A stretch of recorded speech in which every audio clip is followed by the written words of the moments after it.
Rule number 3 है हमारे पास parallel construction.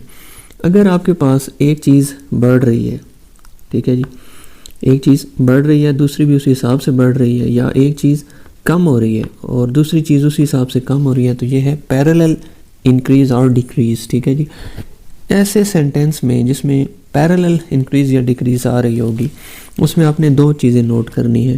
पहली चीज़ जो आपने नोट करनी है वो ये है कि आपके पास सेंटेंस में दो जगह पे कंपैरेटिव डिग्री होगी ऑफ एडजेक्टिव। ठीक है जी, दो जगह पे आपने comparative degree of adjective use करनी है, और हर जो कंपैरेटिव डिग्री है ऑफ एडजेक्टिव उसके पहले आपने आर्टिकल दी यूज़ करना है।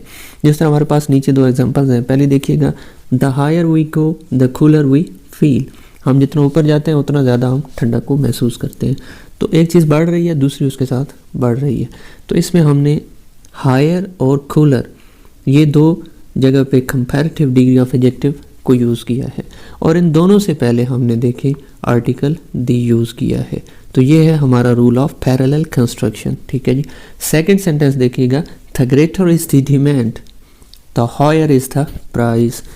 जितनी डिमांड ज़्यादा है या मांग ज़्यादा है उतनी ही कीमत बढ़ जाती है। ठीक है जी, तो दो चीज़ें पैरेलल में इंक्रीज़ हो रही हैं।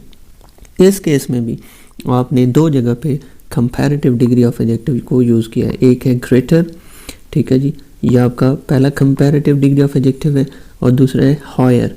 ठीक है जी, ये दूसरा कंपैरेटिव डिग्री ऑफ एडजेक्टिव है।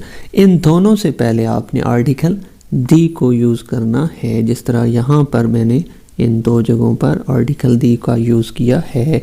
तो पैरेलल कंस्ट्रक्शन वाले सेंटेंस में आपने हर जो आपके पास कंपैरेटिव डिग्री ऑफ एडजेक्टिव है उससे पहले आर्टिकल दी यूज़ करना है। तो एग्जाम पॉइंट ऑफ व्यू से आपका ये जो रूल है पैरेलल कंस्ट्रक्शन का, ये बहुत ही इम्पोर्टेंट रूल है।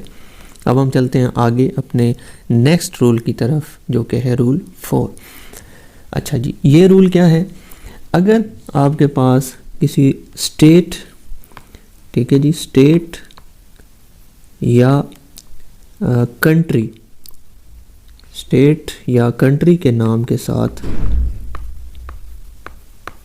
आपके पास यूनियन, यूनाइटेड या रिपब्लिक इनमें से कोई वर्ड हो, तो उससे पहले हमने आर्टिकल दी यूज़ करना होता है।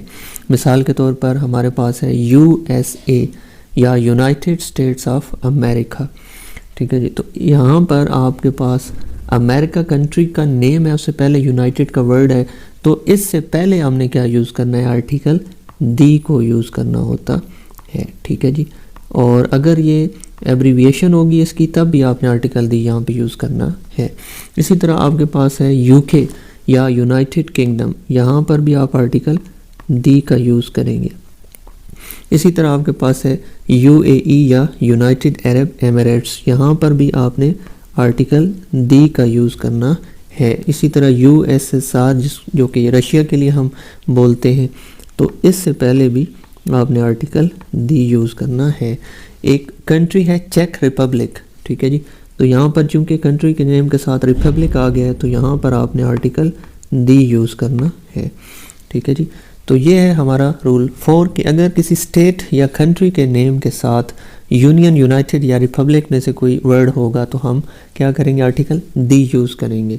इसमें कुछ एक्सेप्शंस हैं हमारे इस रूल से हट के। जो चीज़ें हैं वो ये हैं कि अगर पंजाब है सिर्फ लिखा हुआ तो उसके साथ भी आपने आर्टिकल दी का यूज़ करना है। ठीक है जी, अगर सिर्फ पंजाब लिखा हुआ है। और अगर नेदरलैंड्स है इसके साथ आप आर्टिकल दी यूज़ करेंगे, वेस्ट इंडीज़ के साथ दी यूज़ होगा, साउथ सूडान के साथ दी यूज़ होगा, और कांगो जो कंट्री है इसके साथ भी दी यूज़ होगा। ये कुछ हमारे पास 5 एक्सेप्शंस हैं।